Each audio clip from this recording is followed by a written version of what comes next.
Bueno, pues, hola, ¿qué tal? ¿Cómo están todos? Les voy a compartir unas... Estuve jugando con la inteligencia artificial, con Gemini de Google, y le hice unas preguntas sobre, sobre algunos asuntos de la historia universal y su relación con imperios o con países, y encontré datos muy interesantes que quiero compartir contigo. Mira, déjame compartirte para que veas cómo están las preguntas. Muy bien. Bueno, pues ahí estás viendo la pantalla y vamos a ver las preguntas. Primero pregunté sobre el Imperio Bizantino porque estaba viendo videos de historia y me llamó la atención. Parece ser que el Imperio Bizantino es después de que cayó el Imperio Romano, Bizancio o Bizantino, el Imperio Bizantino es el que digamos que ocupó su lugar después, creo que por casi 1000 años, 800 años, algo así, ¿no? Entonces le pregunté cómo era el desarrollo económico y sanitario del Imperio Bizantino.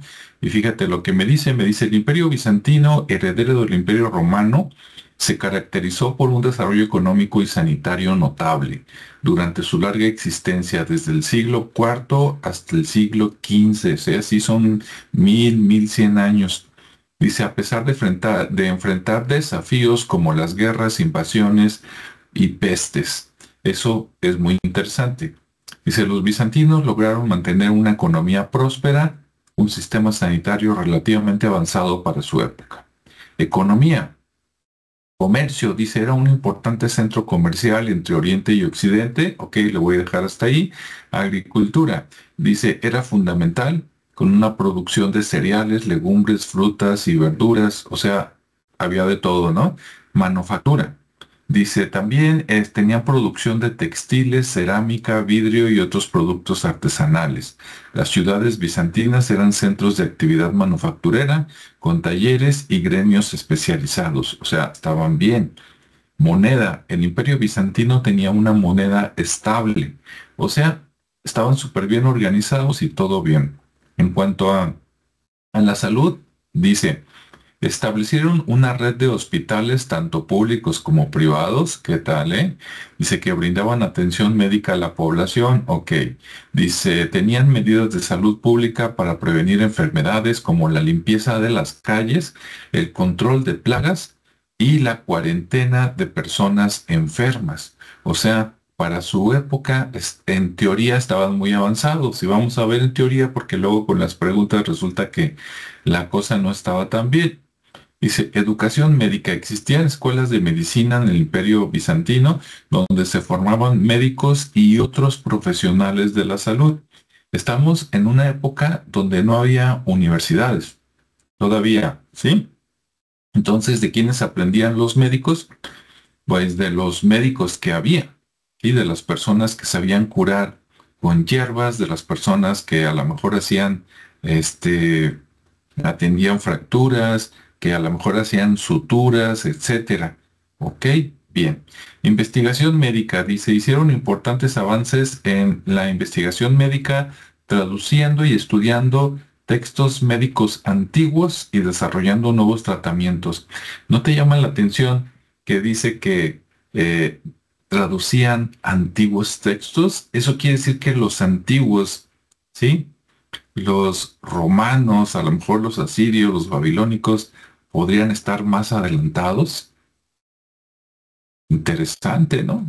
Bueno, desafíos, guerras e invasiones, pestes, que ahí nos vamos a enfocar, y desigualdad. En las pestes dice, la peste justiniana, o sea, de la época de Justiniano, en el siglo VI, o sea, en 500 y tantos, causaron estragos en la población y tuvieron un impacto. Ok.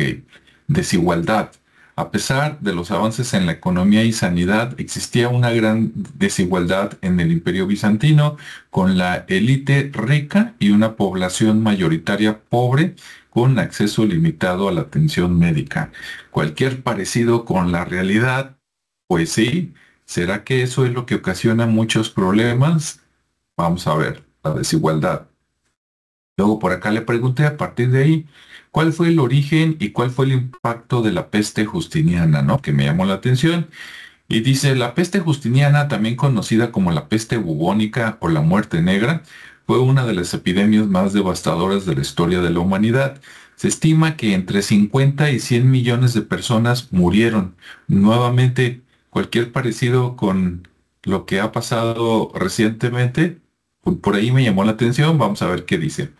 A causa de la enfermedad, entre los años 541 y 750 después de Cristo, lo que representa aproximadamente el 50 la mitad de la población del Imperio Bizantino y hasta el 25% de la población mundial en ese momento.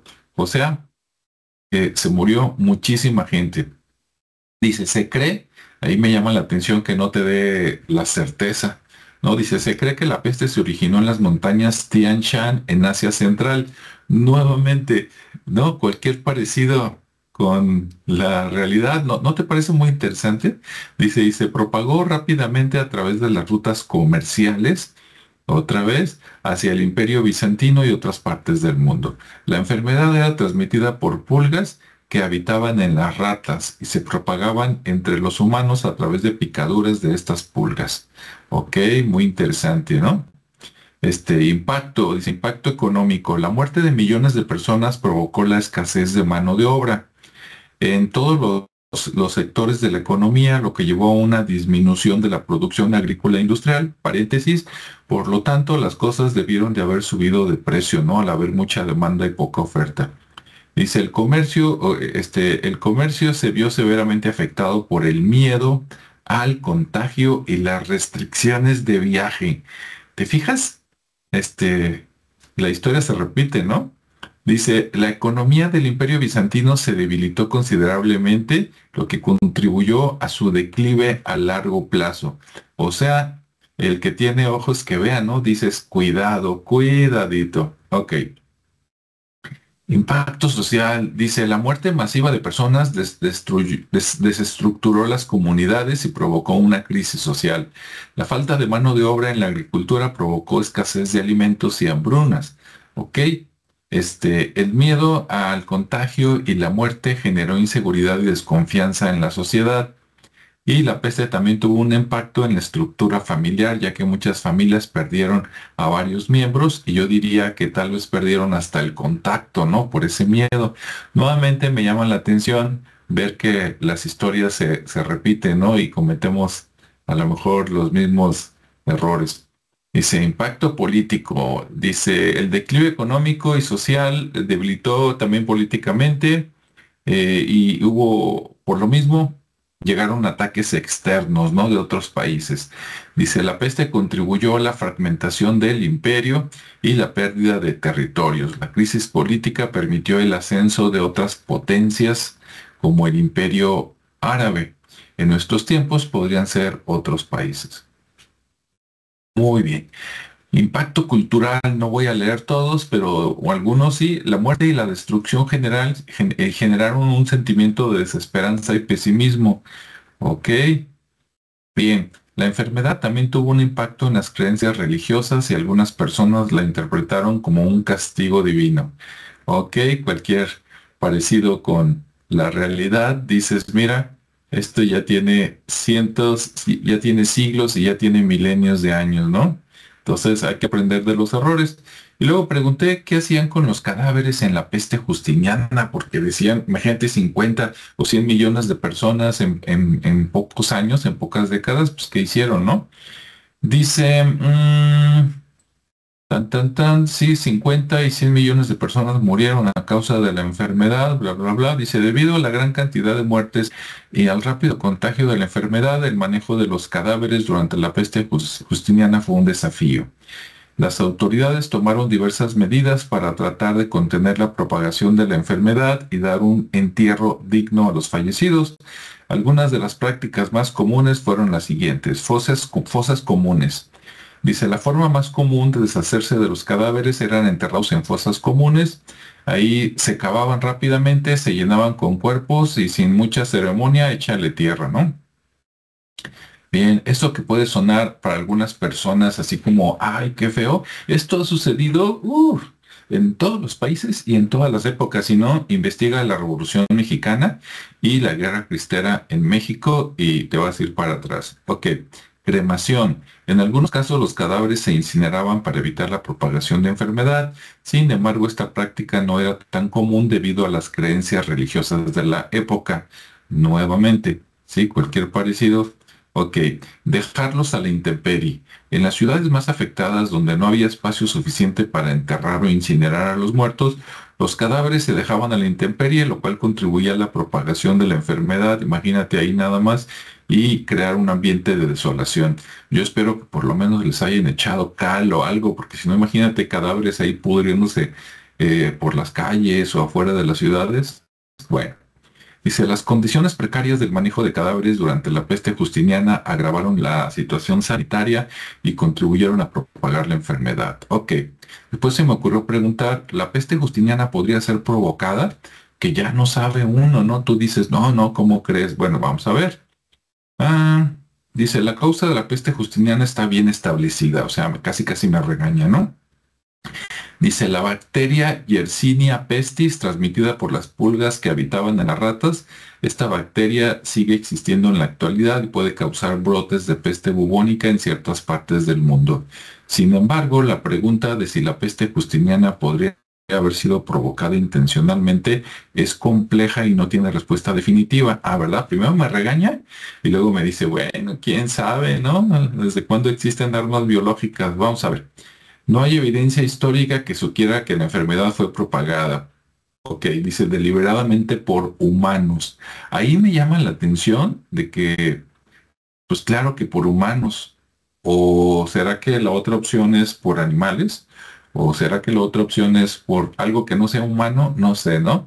Este, ya no me fui por ahí porque se me ocurrieron otras preguntas. Bien, dice, dice además, la guerra, los conflictos políticos pueden haber contribuido a la rápida expansión de la enfermedad.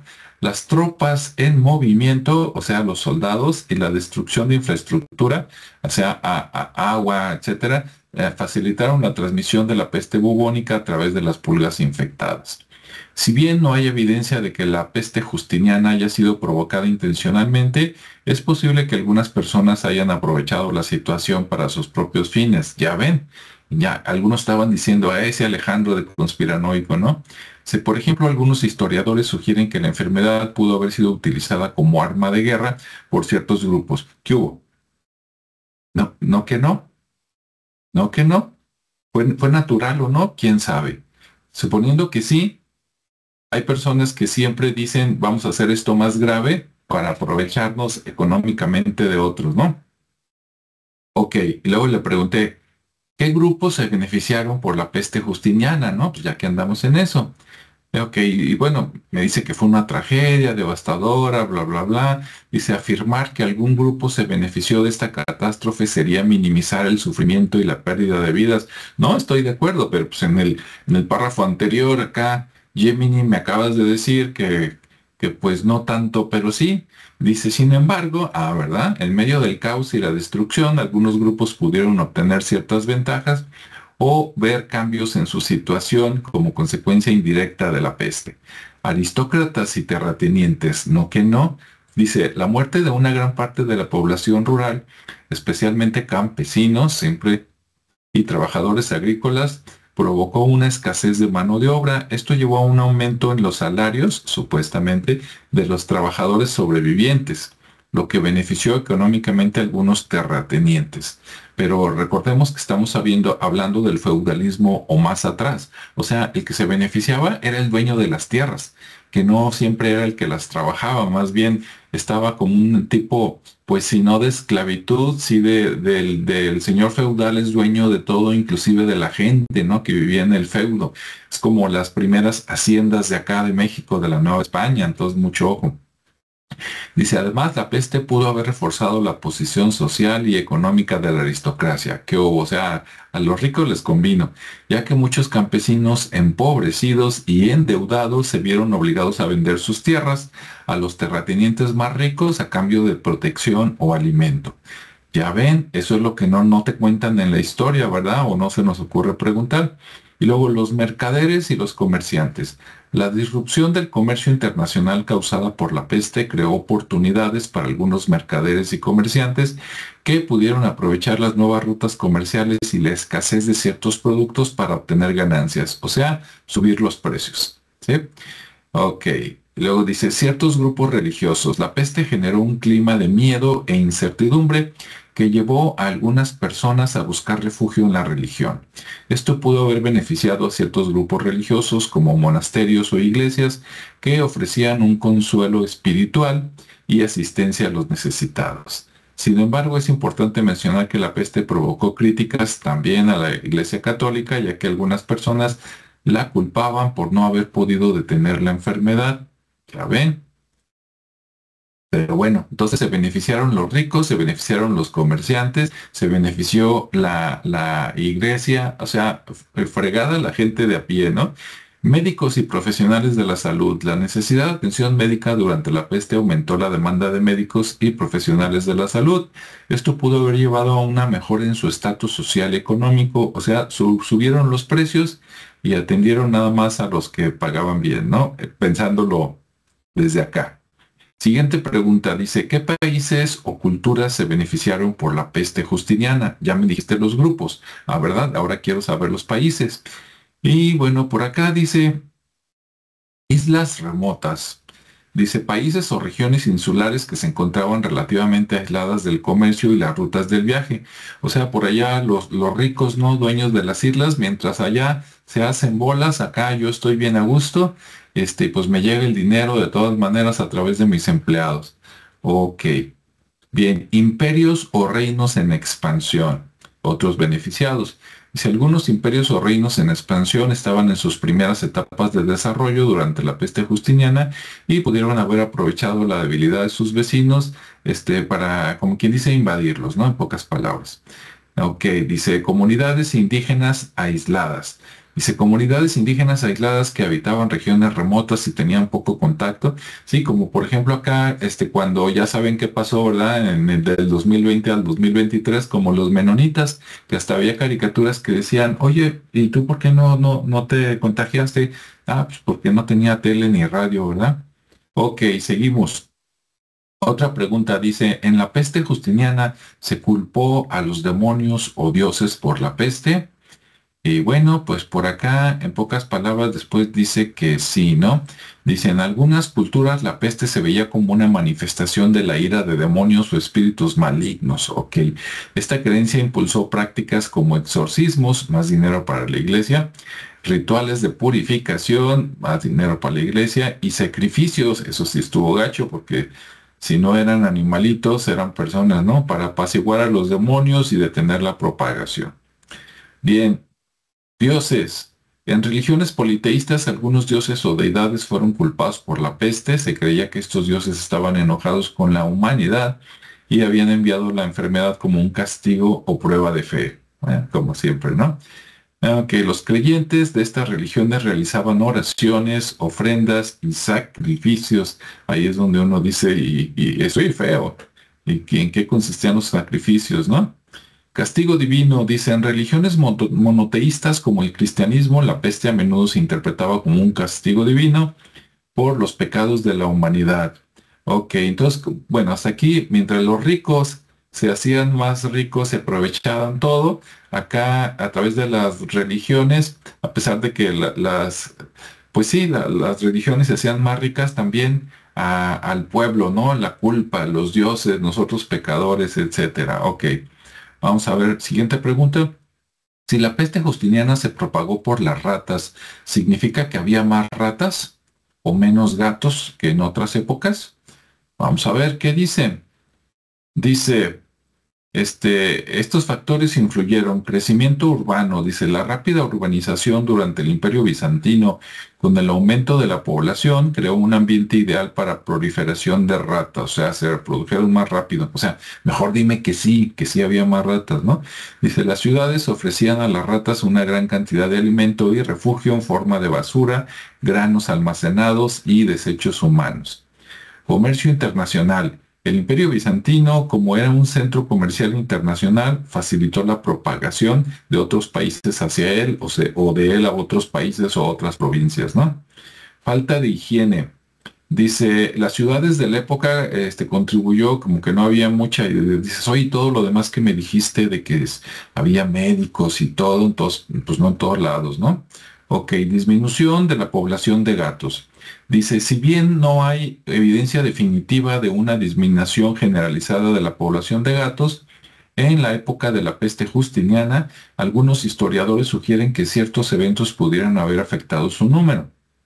Por ejemplo, algunas epidemias previas de enfermedades que afectaban a los gatos, hubo campañas de exterminio por parte de las autoridades religiosas, que hubo, ¿no? Que no. O sea, la misma iglesias que se beneficiaron, matemos a los gatos, ¿no?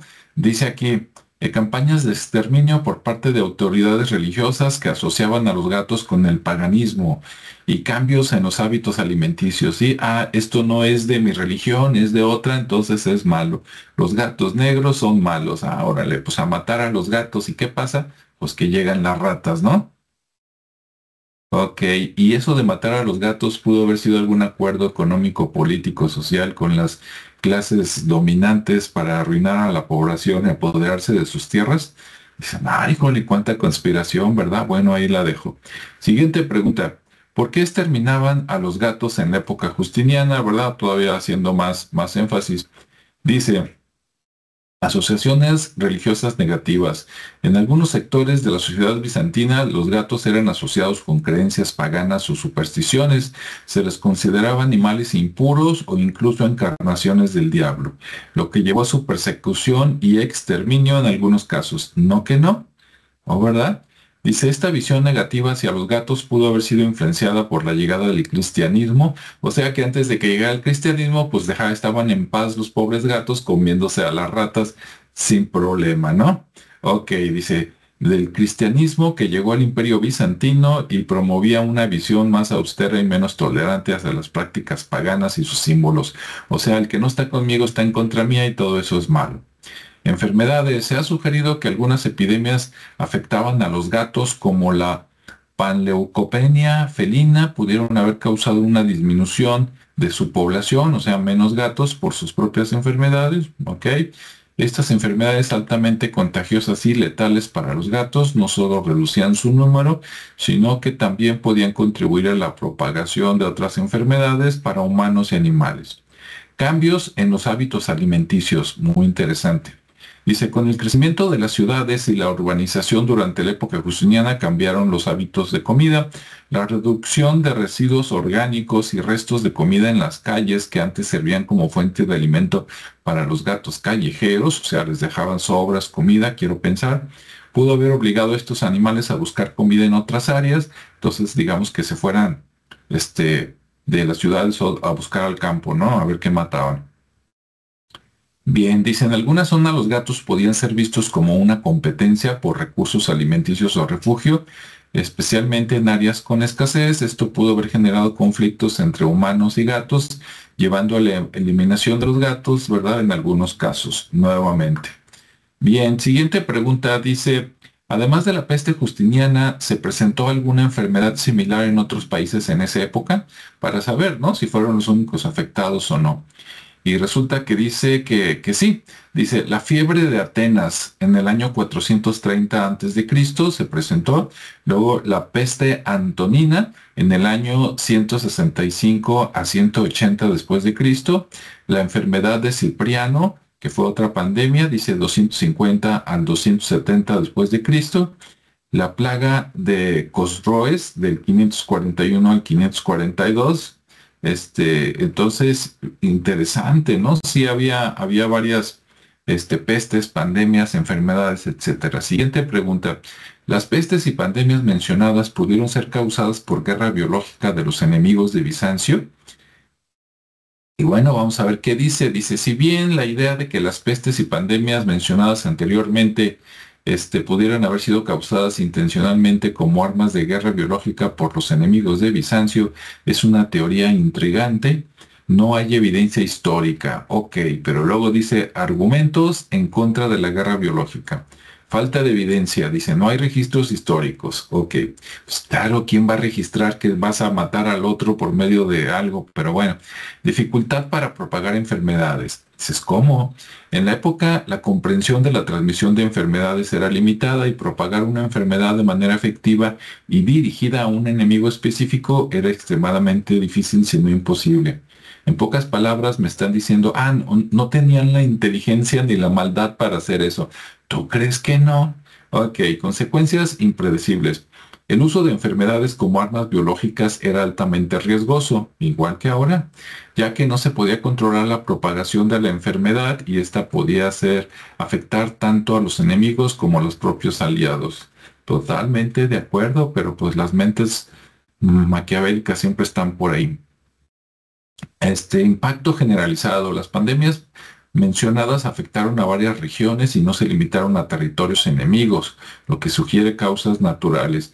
Hay gente tan mala, pero tan mala, gobernantes, que matan y afectan al enemigo y también a su pueblo y luego les dice que es una venganza de los dioses, pero que él los va a ayudar y ahí va la gente. Bueno. Explicación más probable, causas naturales, dice condiciones precarias, y dice la higiene, el hacinamiento, la mala gestión de residuos en las ciudades, ¿no? Probablemente, y luego comercio y viajes, por el comercio, ¿no? Que se enferman en un lado y transmiten a otro, y la zoonosis, o sea, transmisión de enfermedades de animal a animal hasta que llega a las personas. Siguiente pregunta. Después de Bizancio, ¿cuál fue el reino o cultura dominante, no? Dice el Imperio Otomano y los estados italianos. Qué interesante, ¿no? Me voy a brincar el Imperio Otomano. Bueno, dice nada más, los otomanos se convirtieron en una potencia dominante en el Mediterráneo, y el norte de África, gobernando un vasto imperio por más de 6 siglos, hasta su caída en, dice 1922. ¿No estará mal? Se me hace muy reciente, pero bueno. Estados italianos. Tras la caída de Constantinopla, dice, se convirtieron en centros de comercio, estas ciudades-estado dominaron potencias europeas a partir del siglo XVI, o sea, 1500 y tantos, surgen, ¿no? Potencias como España, Francia, Inglaterra, o sea, los que ya conocemos ahorita, ¿no? Que están dominando el mundo. Y en aquel tiempo los estados islámicos. Y luego pregunto, en el periodo de los siglos XV al XIX, ¿se presentó alguna pandemia o peste en los países occidentales? Y me dice que sí. Y me dice la peste negra de 1347 a 1351, aunque bueno, yo le pregunté del siglo XV, o sea, de 1400, pero se alocó, ¿no? Dice, la sífilis, este es muy interesante, la sífilis a finales del siglo XV, o sea, 1400 y tantos. Dice, enfermedad de transmisión sexual que se propagó rápidamente en Europa a finales del siglo XV. Fíjense lo que dice, ¿eh? Posiblemente originada en América. En México, a todos nos educan a que los americanos nativos estaban súper sanos y que todas las enfermedades prácticamente llegaron con los europeos cuando nos conquistaron a través de Cristóbal Colón, Hernán Cortés y todo eso. Entonces, aquí si alguien dice, no, no, no, ¿cómo que se originó en América? No te vayas, seguimos leyendo que se pone buenísimo. Dice, causada por la bacteria Treponema pallidum que provoca lesiones cutáneas, problemas neurológicos y muerte en casos graves. También la gripe española, ahorita vamos a seguir hablando de eso. Dice, la gripe española de 1918 a 1920, dice, una de las pandemias más mortales del siglo XX, estimada en la muerte de entre 50 y 100 millones de personas. Dices, oye, igual que la peste de allá de Bizancio, ¿no? Causada por un virus de influenza H1N1. ¡Qué casualidad! ¡Qué casualidad! ¿Sí? Ok, hace 100 años, pero muy parecido a lo que nos acaba de pasar, ¿no? Y probablemente vuelva. Y luego dice, el cólera en los siglos XVIII al XIX, enfermedad bacteriana que se propagó a través de agua contaminada, causando brotes periódicos. Aunque, qué fácil sería controlar a alguien, ¿no? Un país a otro, contaminando su agua y dejando que se muera la gente para que después se rindan, ¿no? Aunque, no, pero Pero eso es conspiración, ¿verdad? Ok, tifus. De los siglos XVI a XIX, enfermedad transmitida por piojos infectados que causaban fiebre alta, dolor de cabeza, erupción cutánea, o sea, en la piel y delirio. Existían dos tipos de tifus, el epidémico transmitido por piojos y el endémico transmitido por piojos de la rata. Ok, no te vayas que se pone bueno. Siguiente pregunta. Durante la peste negra, ¿hubo alguna disminución de gatos en Europa? Porque otra vez las pulgas, ¿no? Y las ratas. Ok, dice, si bien la peste negra fue una de las pandemias más devastadoras de la historia, no hay evidencia definitiva que indique una disminución de gatos en ese periodo. Existen algunas razones por las que la población de gatos pudo haber sido afectada en algunas regiones. O sea, primero me dice que no y luego me dice, bueno, pues a lo mejor por esto, ¿no? Persecución religiosa, una vez más. Algunos sectores de la sociedad medieval asociaban a los gatos con creencias paganas o supersticiones, o sea, la gente no aprende, considerándolos animales impuros o incluso encarnaciones del diablo, y pues a matarlos, ¿no? Esta visión negativa pudo haber llevado a su persecución y exterminio en algunos casos, lo que podría haber reducido su número en ciertas áreas y pues llegan las ratas, ¿no? En aquel tiempo. Enfermedades. Se ha sugerido que algunas enfermedades afectaban a los gatos, como otra vez panleucopenia felina. Ok. Cambios en los hábitos alimenticios, una vez más, ¿no? O sea, dejaste de alimentar a los gatos por todo lo anterior, que eran del chamuco y no sé qué, entonces se van, y pues te quedas sin gatos, llegan las ratas, ¿no? Siguiente pregunta, ¿dónde surgió la sífilis? ¿Sí? ¿Te acuerdas que hace un ratito decía que surgió en América? Quédate. Dice, ¿dónde surgió la sífilis y cómo llegó a Europa? Ahora, yo pregunté eso pensando que a lo mejor Asia, ¿verdad? Que es el mismo continente, que están juntos por la Tierra. Y dice, el origen exacto de la sífilis sigue siendo un tema de debate, o sea que no sabe. Existen dos hipótesis, la hipótesis colombina de Colón y la hipótesis precolombina. Vamos a ver la colombina. Dice, esta teoría tradicional sostiene que la sífilis se originó en América. Ah, ahora resulta que por acá, ¿verdad? Y fue llevada a Europa por la tripulación de Cristóbal Colón tras su regreso en 1493. Ah, o sea que después la sífilis que le dio a Hernán Cortés y a todos ellos, ¿verdad? Por andar de calenturientos, no, pues la culpa es de los nativos americanos. Dice, esta teoría se basa en la aparente ausencia de enfermedades de esta enfermedad en Europa antes de los viajes de Colón y su rápida propagación por el continente después de su regreso. ¿No será que, pues como llegaron y medio esclavizaron, agarraron las mujeres que querían y pues a lo mejor las rolaban y total se hizo un cochinero y que después ahí no sabe uno? Bueno, hipótesis precolombina. Esta teoría más reciente sugiere que la sífilis ya existía en Europa antes de la llegada de Colón, posiblemente introducida por comercio o migraciones desde otras regiones, que no te dice cuáles.